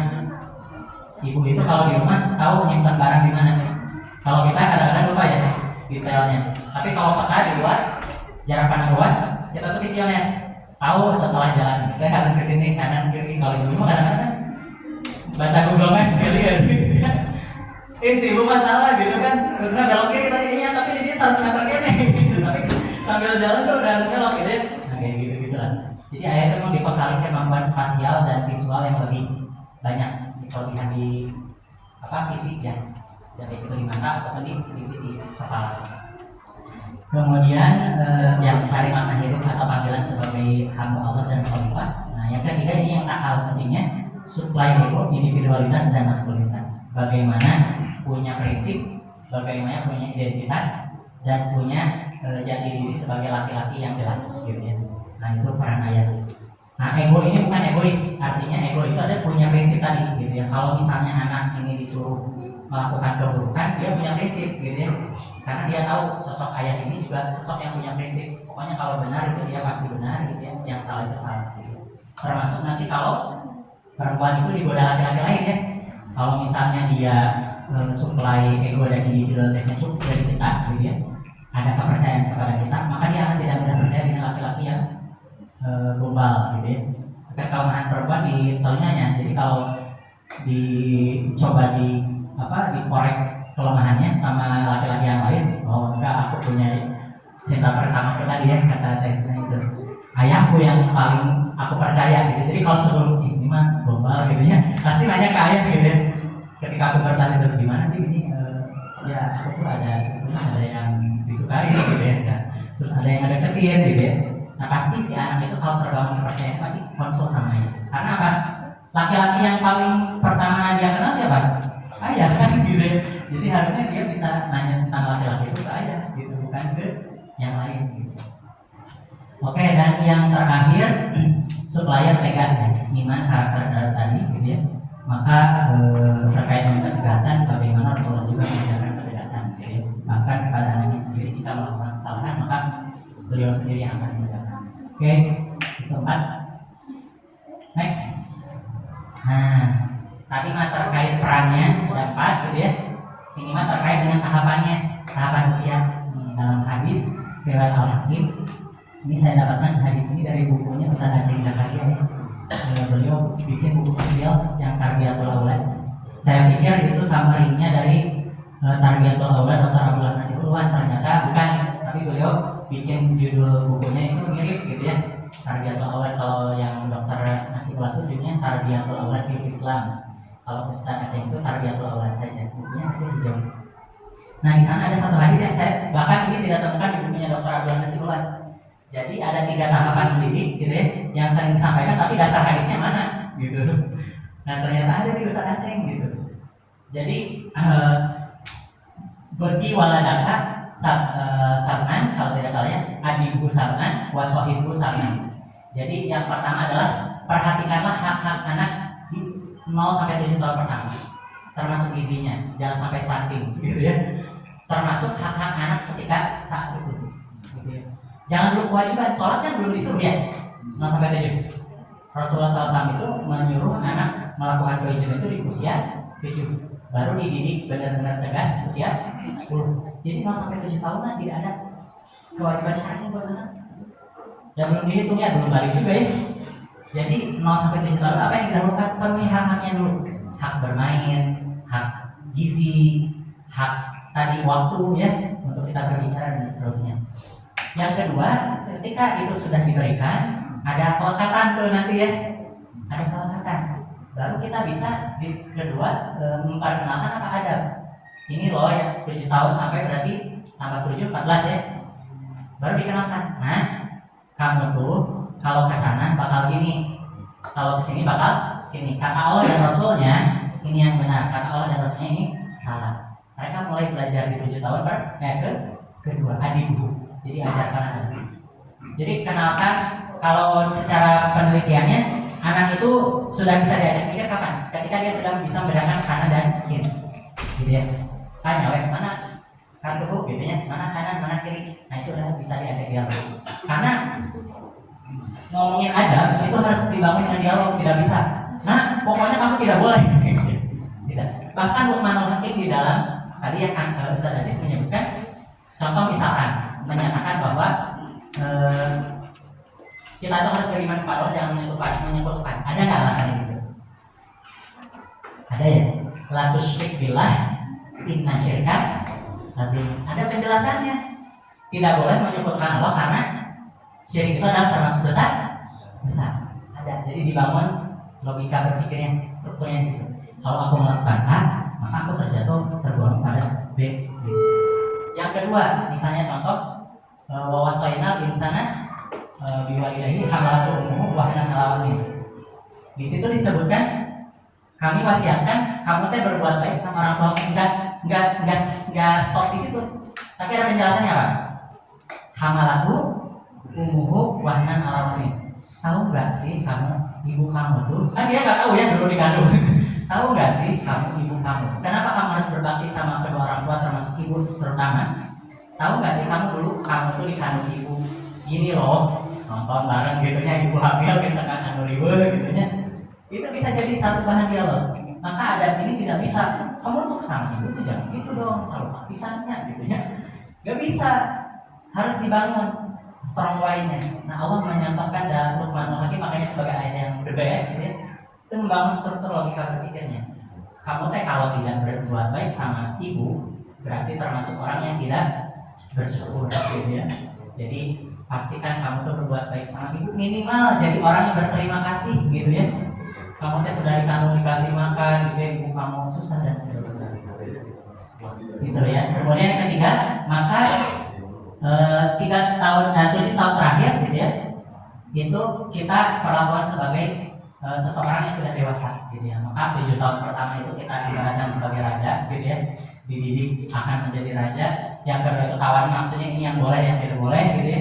Dan yang terakhir itu sahabat, jadi seseorang yang bisa diajak curhat, dan dia ketika melakukan A, B, C, D, sebetulnya kita secara orang tua itu tidak sepenuhnya bertanggung jawab gitu ya. Dalam arti dosanya buat dia gitu, pahalanya buat dia gitu ya. Kita akan dapat pahala dari apa? Dari mendidiknya gitu ya.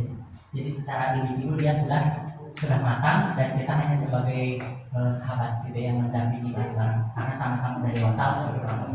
Oke, next.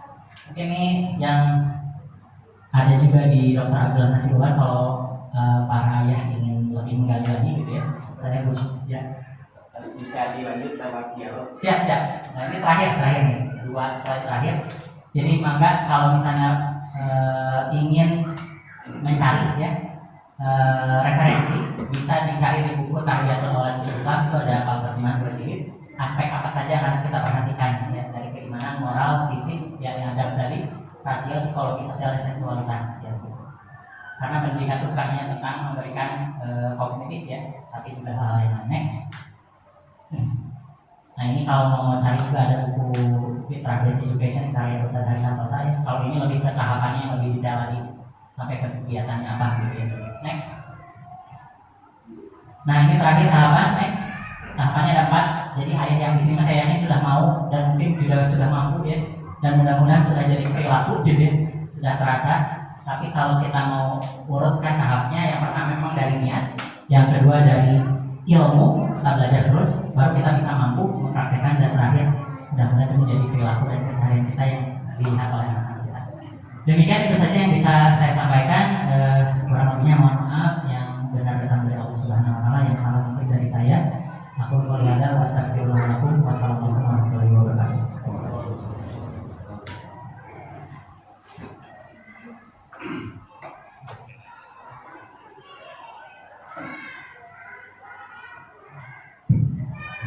Jazakumullah khairan.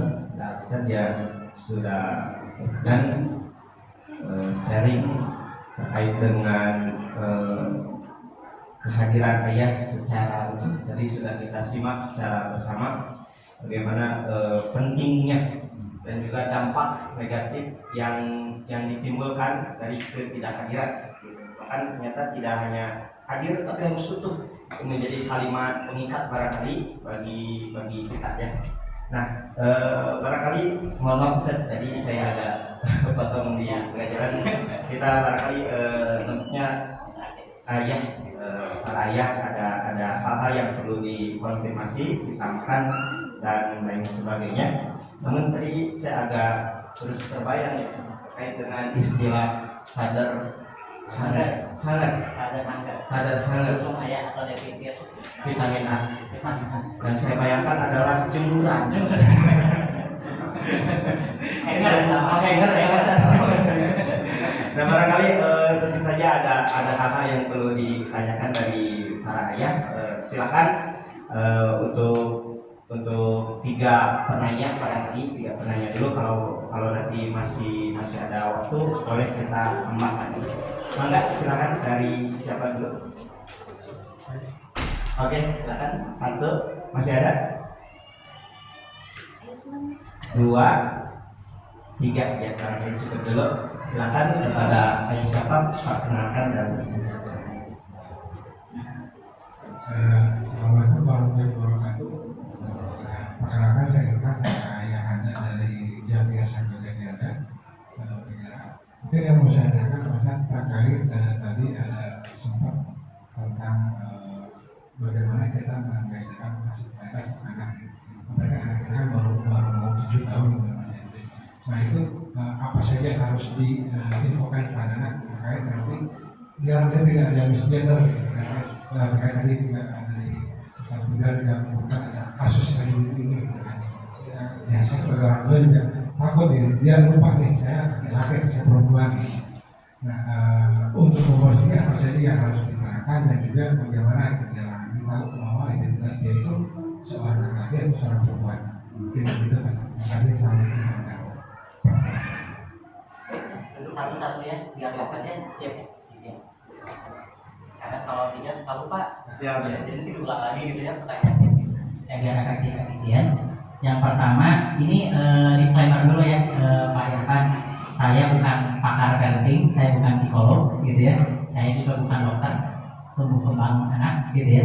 Tapi ini sharing rangkuman hasil belajar saya sejauh ini dan juga hasil curhat-curhat gitu ya dari orang tua juga yang bahkan sampai mengalami anaknya teridentifikasi LGBT. Bahkan ada yang punten ya, ini untuk kita bersama sebagai seorang ayah aja, sampai ada yang juga hafizul tapi LGBT bisa nggak?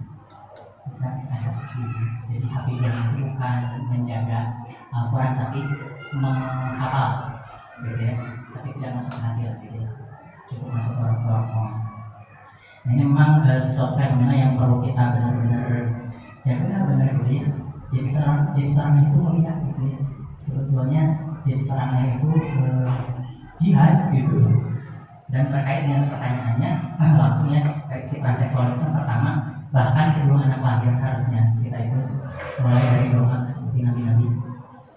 Jadi kata dokter Abdul Nasibulan dalam pendidikan itu ada 3 ikhtiar yang bisa kita lakukan. Yang pertama adalah perkataan yang benar, kedua teladan yang benar, yang ketiga kebiasaan yang benar. Nah kira-kira Pak Irfan nanti lihat ya tahapannya gimana. Apakah dalam tahapan sebelum lahir atau ada pas kandungan, barangkali sekarang istrinya lagi ini juga kita optimalkan di situ. Perkataan yang benar itu termasuk doa, gitu ya. Doa, perkataan ini bisa berupa doa, kemudian juga komunikasi dengan anak, bahkan dalam setiap kandungan itu akan mempengaruhi akan didengar oleh anak, gitu. Jadi meskipun ya, nah terkait dengan doa juga jangan salah, gitu ya, karena yang menentukan laki-laki dan perempuan itu adalah Allah Subhanahu wa Ta'ala. Ada yang pengen anaknya laki-laki ya, tapi ternyata lahir perempuan, terus akhirnya di-treat seperti laki-laki tegas gitu ya, kemudian seperti laki-laki, dan saya pengennya laki-laki. Ini dari doa awalnya, jadi bahkan sebelum lahir anak itu kita boleh punya doa ya, punya cita-cita, tapi kalau tidak dikabulkan oleh Allah pasti itu yang terbaik gitu. Bisa jadi ya, ada tidak kita pernah mendengar kisah yang anak itu ya saya dulu tadi didoain sama orang tua, tapi pengennya anak laki-laki orang tua itu kayak kompor ya. Ada yang seperti itu gitu. Ada yang merasa tidak diinginkan gitu. Nah maka mempunyai anak itu fitrah seksual mesti mulai bahkan sejak sebelum anak lahir gitu. Dengan komunikasi dengan doa gitu ya. Karena yang membuat anak kita nanti menyimpang itu Allah Subhanahu wa Ta'ala itu yang menskenariokan nanti kita diuji apa gitu ya. Anaknya itu seperti Nabi Lut misalnya gitu ya, ada yang perokok gitu ya, dan seterusnya. Mulai dari doa, baik itu saat sebelum anak lahir, ketika anak sudah, dan ketika sudah besar gitu ya, sama doa itu yang pertama. Kemudian yang kedua, selain perkataan yang benar, teladan yang benar. Kitanya jadi laki-laki yang bukan kaleng-kaleng dulu, laki-laki yang sejati untuk satu ayah ya, karena kita suplainya maskulinitas bukan femininitas. Jadi laki-laki itu yang benar seperti apa? Kita juga harus tanya pada diri kita sendiri, laki-laki yang benar itu seperti apa? Yang jelas identitas gender itu seperti apa? Nah tadi saya kan sebutkan berperan ya dari sisi kaitan sebagai seorang ayah, gitu ya, bahwa jadi ayah itu one day, suatu hari kita akan menjadi seseorang yang diandalkan di dalam rumah tangga, seseorang yang harus tegas tapi penyayang pada saat yang bersamaan, seseorang yang bisa diajak komunikasi. Kenapa? Karena dia yang punya visi ya. Visi itu kan sesuatu kita pengen ke sana, harus ada komunikasi dong. Gak mungkin, ayo kita ke sana, tapi menuntut mereka paham gitu kita tuh akan ke sana tanpa kita nggak pernah ngobrol. Gak mungkin. Di perusahaan aja gitu ya. Ya review manajemen itu ada yang mingguan, ada yang bulanan, ada yang tahunan. Nah, kita sebanyak apa review manajemen di keluarga? Gitu. Ya nggak usah formal kayak di kantor ya, tapi minimal ada sesuatu yang dobrokan tuh terkait visi dan seterusnya. Itu anak laki-laki kan mencontoh teladan kita. Oh iya ya, jadi ayah itu harus bisa menampung aspirasi anggota keluarga. Jadi ayah itu tegas sih gitu ya, tapi kita yakin tegasnya itu sayang gitu ya, nggak menyakiti, nggak kasar gitu ya, tapi ada tujuan di balik kita harus melakukan apa gitu ya, kayak mana tadi. Jadi ada teladan-teladan yang diberikan sebagai sosok ayah. Ayah itu harus lebih bekerja keras daripada ibu misalnya gitu ya, karena memang tanggung jawabnya lebih besar. Ayah itu harus jadi sosok yang mampu mendidik anak-anak gitu ya. Kalau misalnya kita nyuruh anak ngaji gitu ya ayah gak akan didengar kalau ayahnya nggak ngaji gitu. Ayo orang sholat subuh ke masjid tapi ayahnya tidur kene gitu ya. Nah gitu. Jadi integritas itu bagian dari pendidikan yang ayah berikan. Jadi teladan itu adalah sama antara perkataan dan perbuatan. Itu penting banget buat seorang anak laki-laki. Karena one day dia akan bangun kepercayaan itu pada seseorang yang mampu melakukan dan mampu mengkomunikasikan apa yang dilakukan. Maka mengajak anak ke tempat kerja itu saya rekomendasikan. Jadi dia tahu bagaimana susahnya seorang ayah, gitu. Susahnya jadi seorang laki-laki, gitu ya. Tapi juga di sisi yang lain ada kebahagiaan-kebahagiaan yang Allah sediakan dengan kerja keras itu kan. Ada amalan wajib yang bisa tidak digugurkan, gitu ya. Ada dosa yang tidak gugur kecuali dengan cari nafkah, gitu ya.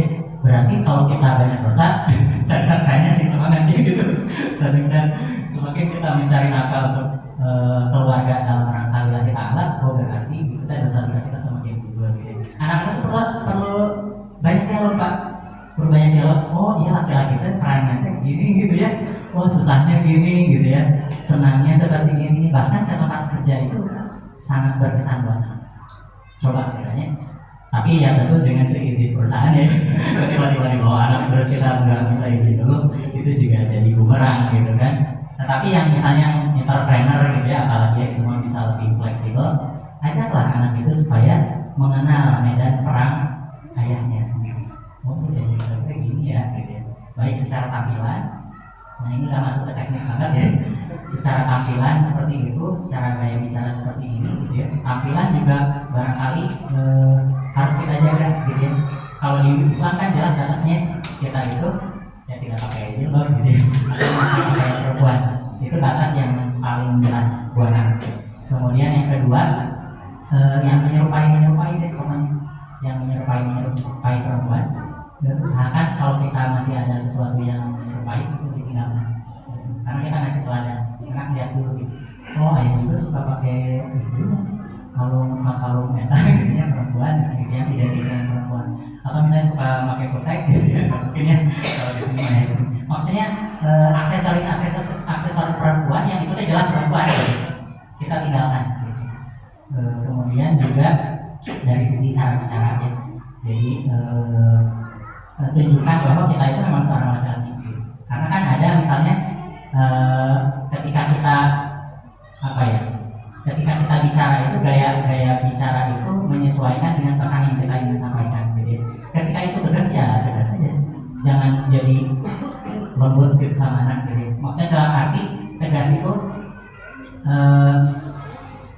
pesan yang kita sampaikan itu jelas gitu ya, bahwa ini itu misalnya boleh, ini itu tidak boleh. Jadi jangan takut, jadi nanti malah nggak mau gitu kan. Justru anak itu melihat ayah itu sosok yang bisa memberi batas jelas mana yang benar yang salah gitu. Jadi disitulah tadi poin ketegasan itu akan berdampak pada seksualitas anak. Itu dari segi teladan gitu ya. Kemudian pembangunan kebiasaan. Nah kebiasaan di rumah itu hal-hal yang sifatnya ya nggak mungkin ya kalau laki-laki memang menyusui ya. Artinya memang tidak dibekali juga dengan kemampuan itu. Tapi hal-hal yang sifatnya memang tadi misalnya pembagian peran jelas ayah itu sebagai pencari nafkah, jalankan peran itu gitu. Sebaik-baiknya gitu. Karena ketika itu dibagi dengan istri, anak juga jadinya ketika menjadi laki-laki, tenang aja gitu, nanti juga perempuan bantuin saya kok gitu ya. Padahal di dalam Islam kewajiban itu ada pada laki-laki. Jadi imam sholat gitu ya, karena bacaan masih jelek gitu ya. Nggak mau jadi imam gitu ya. Nah jadi itu percaya diri gitu ya, konsistensi, integritas itu bangun dari ayatnya. Pembangunan kebiasaan sehari-hari yang ada di rumah gitu ya, termasuk mungkin sebetulnya membangunkan anak itu lebih pasti ya sebetulnya, karena kan ada sholat idnya. Nah itu juga dibangun bareng. Dan teknis-teknis yang lain mungkin ini bisa satu sesi khusus ya Pak, bisa dibahas dari sisi kesehatan nanti, bisa dibahas dari sisi psikologisnya dan seterusnya. Tapi hal yang teknis yang bisa kita lakukan itu ada dalam tiga aspek tadi: perkataan, doa yang benar, kemudian teladan yang benar, dan kebiasaan yang benar. Insya Allah anak pun akan lebih cepat melihat daripada mendengar apa kamu harus jadi perbuatan lebih baik, tapi lebih cepat melihat. Kalau alam iswat, ya. Selanjutnya atas ilmunya, barangkali saya pikir kita tuntaskan dulu satu masalah. Terakhir ini masih ada yang menggantung terkait seksualitas. Silakan pada ayah-ayah, barangkali ada hal yang perlu dikonfirmasi lagi terkait dengan apa yang barusan kita diskusikan. Sebelumnya saya ingatkan di belakang ada kopi break, boleh silakan barangkali saya sambil itu kopi. Masih ada hal yang perlu dikonfirmasi lagi? Ya silakan Ustaz Sabit. Ini pengalaman sudah lama, keluarganya sih utuh, ayahnya ada, maskulin juga, kemudian ibunya ada, ini pergaulan, dan ini saat itu SD, sekarang sudah kuliah dan memang sudah banyak wadah yang melakukan gitu, baby boy gitu.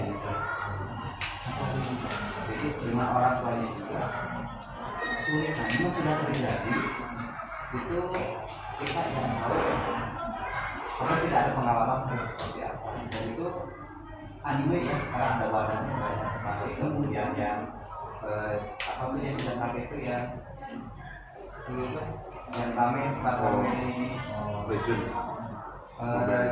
lewat jalan itu ya itu di jalan apa tuh itu SCBD itu sportnya sampai sekarang cuma satu saat ya dari SD langsung dijawab aja. Untuk secara detail kasusnya, karena mungkin saya juga tidak langsung berhadapan, saya tidak dalam kapasitas untuk menjadi keluarga itu seperti apa, dan mungkin ini akan lebih objektif ketika kita bisa melihat runutan ceritanya dari tahun pertama yang Kang Sabit dan bisa. Namun secara umum ketika itu sudah terjadi, maka kasusnya kan sama ya, seperti ketika kita melihat Nabi Nuh anaknya seperti itu, gitu ya. Nabi Nuh anaknya seperti itu, gitu ya. Artinya itulah yang menunjukkan bahwa kita itu mendidik anak itu jangan mengandalkan, dan saya mau udah menerapkan teori politik ini, nah hasilnya tuh pure. Betul tidak Pak? Karena kita merasa sudah punya ilmunya, kemudian kita mengandalkan hanya gitu ya ikhtiar kita, ketika hasilnya tidak sejalan, ada kekecewaan. Tentu saja selama anak itu masih hidup, itu masih ada waktu untuk kita sama-sama berikhtiar, berupaya. Seperti Nabi Nuh yang berupaya ketika anaknya mau tenggelam, dia juga masih ngajak gitu ya. Itu dari sisi waktu durasi masih ada, belum terlambat. Gitu. Kemudian yang kedua, apa yang salah? Nah, itu saya harus mendengar runutan kisahnya. Benar tidak orang tuanya hadir utuh? Gitu ya. Hadir utuh menurut mereka seperti apa? Jadi, kenapa anak ini sampai kecolongan pergaulannya? Apakah misalnya ketika memilih sekolah itu tidak disurvei dulu sekolahnya seperti apa gitu ya, metode belajarnya seperti apa yang diajarkan, guru-gurunya siapa gitu ya. Bisa jadi ada titik-titik yang dimana bisa kita improve gitu ya dari sisi orang tua. Tapi kan itu jauh terjadi, jadi kita merunutnya juga cukup panjang ya, apalagi ini bukan terjadi pada langsung gitu ya, atau Ustadz Sabit kalau bisa melihat ceritanya mungkin kita bisa ngobrol lebih panjang ya, karena nanti kalau saya masih A B C D itu subjektif gitu ya, tidak objektif banget gitu lah, karena saya juga nggak hafal cerita detailnya. Tapi secara umum apa yang bisa dilakukan, jangan putus asa, itu mah pasti seperti Nabi Nuh. Kemudian yang kedua, upayakan apa yang bisa dilakukan. Yang pertama adalah kalau kita tidak punya ilmunya, kita cari yang memang bisa menangani dan pernah berhasil. Gitu kan, kalau pas ahla dzikri untuk latang lamun bingung ya gitu ya, orang itu pengen ada keinginan untuk mengajak bareng kembali si anak itu, tapi caranya gimana gitu ya. Yang pertama tentu saja doa pasti ya. Yang kedua cari ahlinya. Ketika kan kasusnya unik masing-masing ya, apakah karena tadi karakternya, karena pergaulannya. Ini pergaulan berarti kan harus ada semacam imunitas yang dibangun gitu ya. Ternyata telat gitu ya, berarti harus sterilisasi beren gitu ya. Lama narkobanya udah tahu kecanduan, susah nyetopnya ya, harus disterilisasi, harus dijauhkan dulu dari lingkungan tersebut gitu, sampai dia menemukan satu lingkungan yang bisa dia membangun habits yang baru gitu. Jadi harus dilihat kasusnya memang konteks per konteks gitu. Kemudian juga butuh waktu pasti untuk berubah dari sekian tahun dia menjadi seperti itu gitu ya. Kemudian ingin diubah, yang namanya kebiasaan itu kan nggak bisa sekali ini dia jalan gitu. Ya kita juga pengen bangun tahajud jam 3 kan jam 2 bertahap ya, atau pengen bangun subuh tidak terlambat tuh bertahap gitu ya. Hari ini on time, besoknya telat gitu ya, besoknya telat pisan gitu ya. Tapi terus dijaga sampai bangun habit, sampai kita merasa bahwa kalau nggak bangun jam segitu itu jadi kebutuhan gitu ya. Jadi niat baik aja nggak cukup, tapi perlu, makanya kata Dr. Abdullah Siwan, pembiasaan yang benar gitu. Setelah doa yang benar, teladan yang benar, pembiasaan yang benar itu kita bangun habits, bukan hanya pokoknya saya tuh mau jadi soleh. Emang soleh itu gitu? Enggak. Soleh itu dibangun setiap hari gitu. Bukan titik akhir pas meninggal jadi soleh, enggak. Tapi soleh itu kita upayakan tiap hari gitu kan. Yang penting tiap detik jadi kebiasaan itu jadi soleh kan gitu. Termasuk juga itu berubah dari yang asalnya A gitu ya, berubah misalnya gitu dari lesbian misalnya homo gitu ya. Kemudian maksudnya orientasi seksualnya menyimpang, itu butuh waktu juga. Dan bangun komunikasi yang tadi bertujuan dan komunikasi yang penuh kasih sayang gitu ya. Karena hati itu hanya bisa disentuh dengan hati gitu, bukan cuma dengan logika gitu. Ketika anak itu sholat karena takut kita, maka anak itu akan sholat kalau ada kita aja.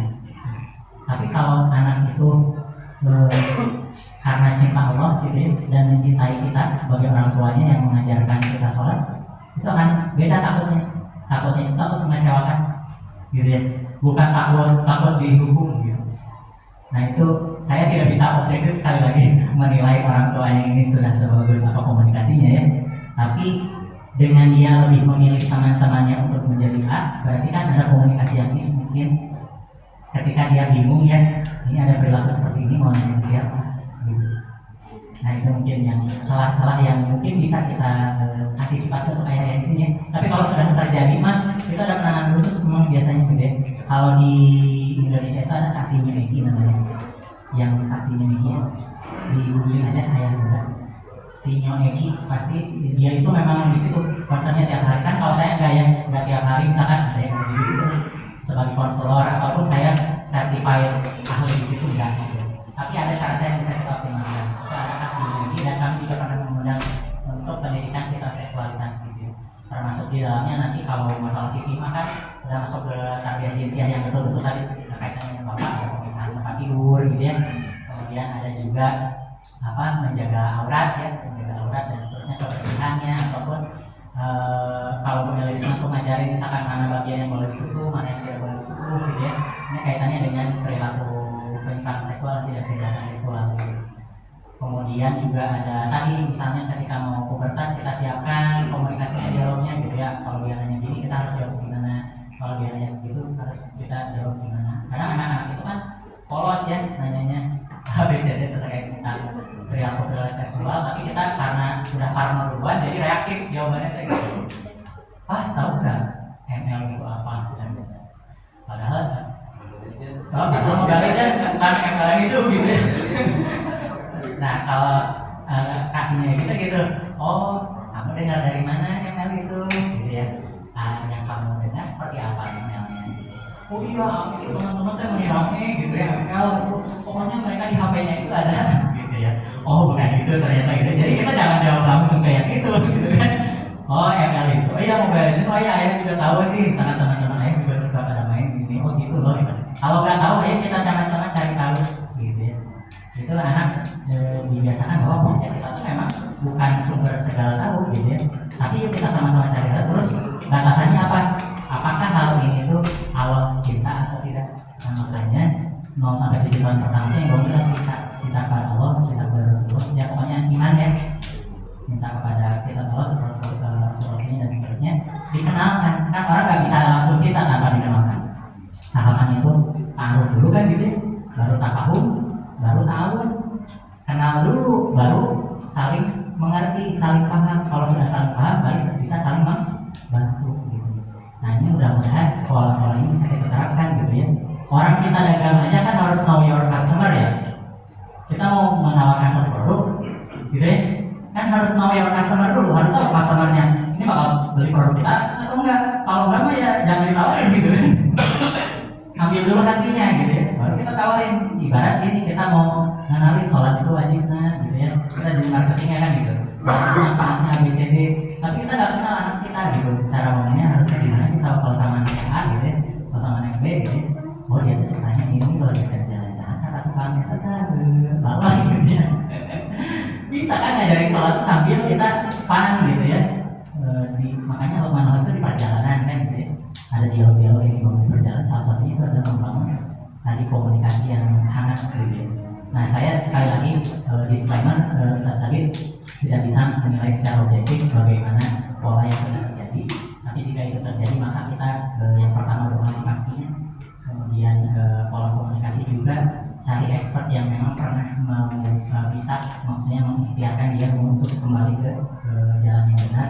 Dan juga kalau perlu ya stabilisasi dulu, karena kan mau tidak mau itu anak kita gitu, itu tanggung jawab kita. Demikian kalau alam sholat. Terima kasih. Satu masalah sudah dibicarakan oleh dua penanya, satu pemateri.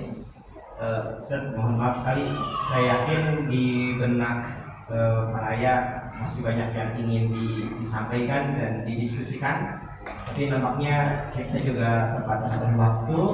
Walaupun tadi dari awal kayak yang iya gitulah sampai maghrib. Oh iya masih ada gitu. Tapi kita dibatas memang sampai ke 12 kalau saya. Nah, insyaallah barangkali nanti di pertemuan berikutnya kita bisa lanjutkan lagi, atau barangkali Ustaz ada momen yang mungkin bisa di set oleh para ayah untuk berkonsultasi gitu barangkali. Ada Ustaz? Simptom nama Tapi tidak. Ayah ada di teknisnya. Oh ada di. Siap, terima kasih Ustaz. Barangkali untuk pertemuan hari ini kita cukupkan dulu sampai di sini. Sebelum ditutup, barangkali Ustaz ada closing statement sebagai apa ya, Q&A buat kita ingat nih materi kita hari ini. Mangga Ustaz. Atur nuhun sebelumnya atas kesempatannya ayah-ayah. Saya diberikan kesempatan belajar sebenarnya di sini, memberikan pelajaran. Ini slide-nya sudah ditampilkan sebetulnya closing statement saya. Jadi katanya everyone can be a father, but it takes someone special to be a dad. Setiap orang itu bisa menjadi seorang father atau ayah, tapi butuh seseorang yang spesial untuk menjadi seorang dad. Jadi kalau menjadi ayah biologis saja mas semua orang juga bisa, bahkan binatang juga bisa gitu.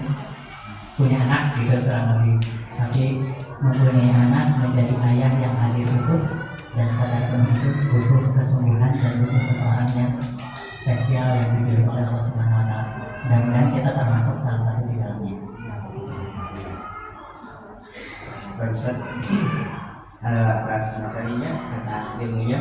Mudah-mudahan ini menjadi jalan buat kita cara mendidik anak yang terbaik gitu. Ingat satu kalimat dalam Quran, ada ungkapan dzurriyyatan thayyibah. Itu adalah doa dari siapa, Nabi Zakaria kalau tidak salah.